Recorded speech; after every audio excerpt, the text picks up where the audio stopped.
The one we have today is, I think, literally every officer's worst nightmare of a call.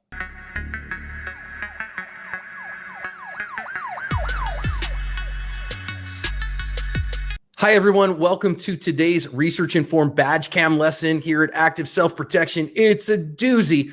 I'm your host today, John Correa. I'm your co-host, Mike Williver, and today's video comes to us from Brandon, Florida. Download the ASP Unlimited app for all the content you love from Active Self-Protection and more with no interference from YouTube. No ads, no age gates, exclusive videos, seminars, classes, and more on iOS, Android, Apple TV, Roku, Amazon Fire, and Android TV. Hit the link in the description or download ASP Unlimited from your app store today. Sheriff's deputies are responding here to a 911 call from the sister of the man here who, well, the sister of both people who are involved here, who is called in. This is a domestic. She has said that her brother is holding her little brother hostage with a knife. And that's what deputies have been called into. We have badge cam audio from here. It's going to go down relatively quick once he gets in there. Let's listen in. Hey, Sheriff's Office, make yourself known. Yeah, let's see. Sheriff's Office, make yourself known. Just almost send the kid out. Send the child out, please. Stay in the child. Bring the child out of the room. Drop the knife and bring the child out of the room. Drop the knife, bring the child out of the room.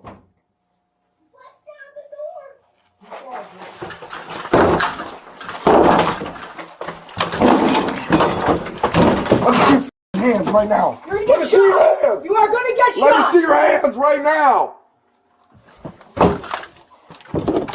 Let me see your hands right now. Let me see your hands right now. I'll kill you. I'll kill you. Drop the knife. Drop it. Come on, baby. Come on.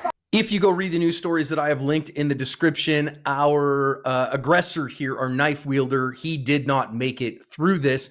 Thankfully, the little boy was not stabbed in this, though the news story said that he had cut the sister who called in with the knife as well. Turns out this guy had been placed on an involuntary hold earlier, had other violent incidents in his past as well. This one was pretty serious. None of the officers were hurt. And again, the little boy made it out of this one without any physical injury. You know, Mike, I really feel like on the marksmanship side, people discount how hard this kind of shot is, but under this kind of stress, man, being able to hit a small target, super critical. You know, Mike, I said in the intro that a domestic call like this is literally probably worst nightmare. I mean, I guess maybe an active killer would be just as bad, but knowing that you're going into these kind of incredible emotional charged things where it's going to be messy and you're very likely to have violence happen in your presence and have to do violence has got to be one of the hardest calls to respond to as a cop. I can relate to this video from both the perspective of law enforcement going into a really bad situation with very limited information and being expected to make on-the-spot decisions. It's really difficult. When they got this call, I promise you, him and his partner were like, man, I would rather be doing anything but this right now, this call we're going to. I can also relate to this call from the perspective of someone who grew up in a household where there was violence and didn't feel safe very often.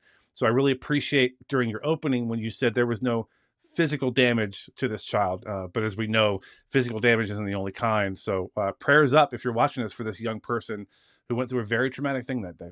Yeah, for sure. The emotional trauma here will be years in the coping with. And I also want to note here that officers, hear me, officers, deputies, agents, you want to have both mindsets front and center here, that if possible, you want to have that, crisis training. You want to have that de-escalation training so that you can de-escalate if possible, but also you need to know when it's time to flip the switch and when you need to shift from de-escalation mode into end the threat to the life of an innocent mode. And I really feel like our deputy did that in an incredibly excellent way, because as he starts approaching the door here, he's trying to gain some compliance, some crisis negotiation here. But Mike, the one that really freaked me out was eventually when the little boy said, kick the door down. Yeah, that was heart-wrenching. If you missed it during the recording, you could hear in the audio the young boy on the other side of the door yelling, kick the door down. And again, I fortunately relate to this from his perspective as well. I know what it's like to live under the threat of violence from people who are close to you. And the fact that this young child, I don't know how old he is, but he's tender age for sure.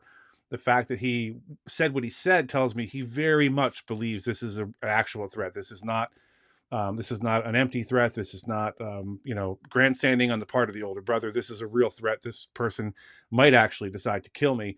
And the fact that he called out for the officer to go in and the officer did so is really pretty unusual and out of the ordinary. I want to commend him, as John said, for going, okay, it's go time now. We're probably not going to de-escalate this. This person's not going to be bargained with. I have to go. And I don't know what's on the other side of that door. It could be anything from what we found here with a barricade situation and the guy choking this kid to the kid's already being stabbed or God knows what.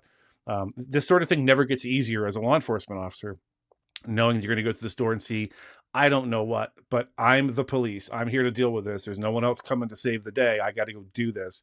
And then just doing what needs to be done.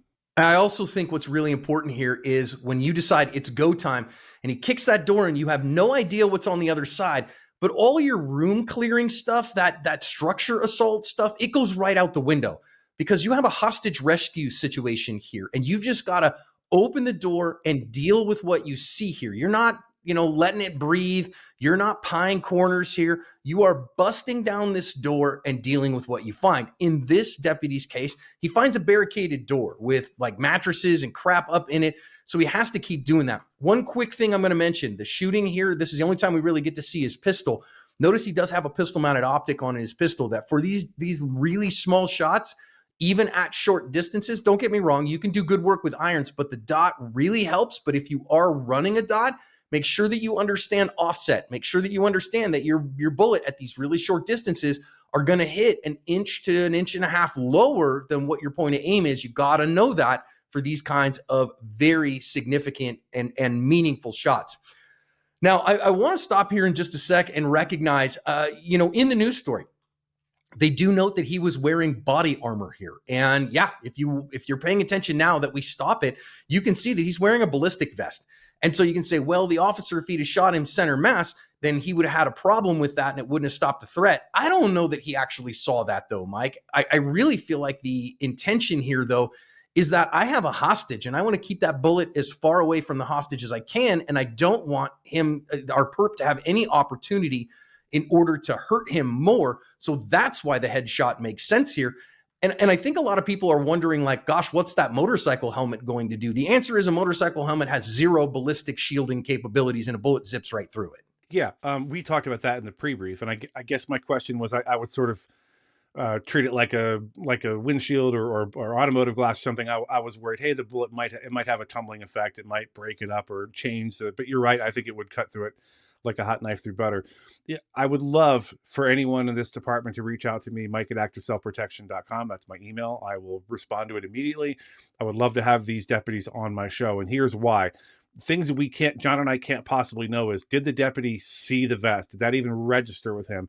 I'm going to guess it didn't. When I watched this video through the first time, I didn't notice the vest. I frequently, when I watch these badge cams, I put myself in the position of the officer. So I'm looking at, where can I get a shot? And my eyes were drawn immediately to the center of the visor of the helmet. So obviously you're not going to shoot down low because you don't want to hit the child. That's obvious, right? But let's say he didn't have a child with him, would the vest have been noticed? Maybe, maybe not. It's worth noting here that ballistic vests on bad guys, at least in my experience, is extremely uncommon. I only ever encountered one bad guy with a vest on, and he wasn't wearing it when I encountered him. But stuff like the North Hollywood shootout, maybe bad guys are getting the idea that it's a good idea to wear ballistic armor. I certainly hope not. But I think his decision here was informed more by the location of the child than anything to do with the vest. Totally agree. Also, that's soft armor. You whack somebody with a 9mm with the soft armor. Trust me, he's going to feel that. That's not like, I can stand here like Superman. That's going to knock him over. It'll start to change his behavior. I think he made the absolute right decision here. Now let's talk about the marksmanship piece just a little bit. This deputy has to put that dot on the bad guy's eyes. And you remember, you've got a fairly small optical window here that you want to put that bullet through because you want it to shut off the computer. And our deputy does a pretty good job. Now, we do get to actually see what happens on camera here when he fires the shot. And you can see right here that it is just a little maybe lefter than what we might want, which our deputy is, got that gun in his left hand, which is a little surprising to me to miss a little left. Could be optics, could be the way that he moved his face too. But we do have a little bit of margin for success left and right, very little up and down. So listen, you've got to be able to sight the gun, grip the gun, trigger the gun, and put that bullet where it belongs at, and again, not a lot of speed involved here, Mike, but you have to have the courage to add that pressure on that trigger and keep the dot where it belongs until the shot breaks. Yeah, and I think you touched on it, John. Really, this little triangle we talk about below the brow, the ocular cavity, and the nasal opening in the skull is the off switch for a round of ammunition to go through and really turn somebody's brain off and stop them from what they're doing instantly.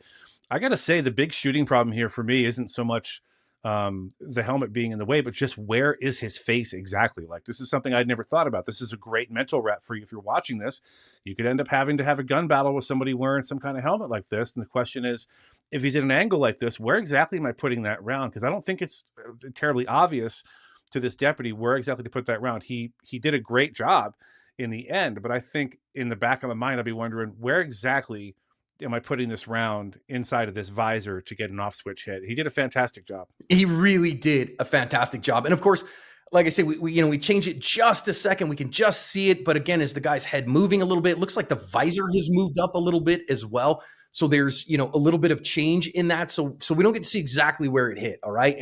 And it worked. It absolutely shut this guy down. So, we shut off the electrical system. He shuts off immediately. If you're ending up in the hydraulic system, you shoot him in the high center chest where the pumps and the pipes are. The hydraulic system takes a little while to shut down, but the electrical system shuts down fairly instantaneously. That does lead us to another point here that our deputy, God bless him, goes in, grabs this kid and wants him to get out of there. And I honor him for that. I think that is 100% the right thing to do.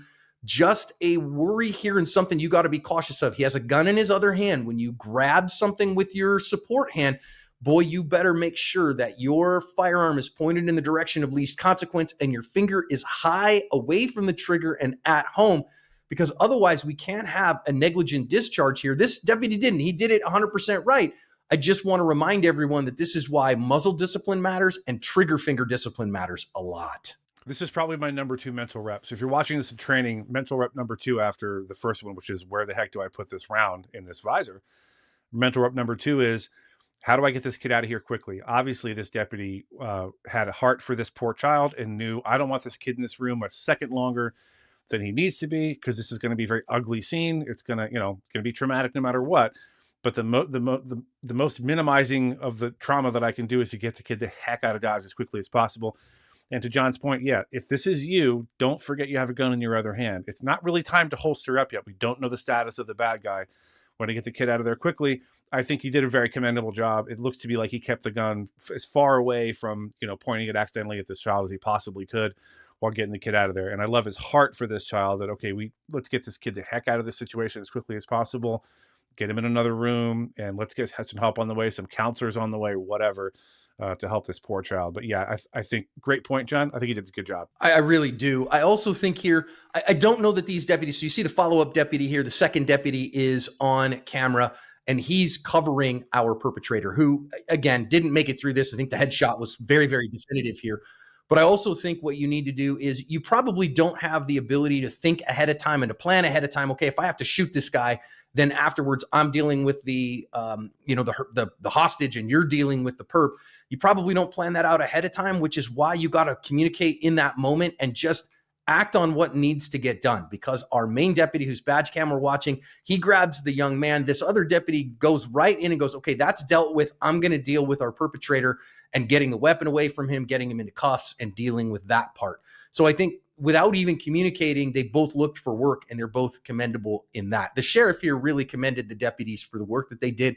I join him in that. Our deputies are absolute heroes. I also think I join Mike in praying for this little boy and for the rest of the family too, for mom who was home, for the older sister who was home, because living with trauma like this, living with a violent person who clearly had a long history of mental illness, who had been declared a danger to others or to himself and had been, involuntarily committed at points in the past, and having very, personal connection to people who've struggled with mental illness in my past in the family as well.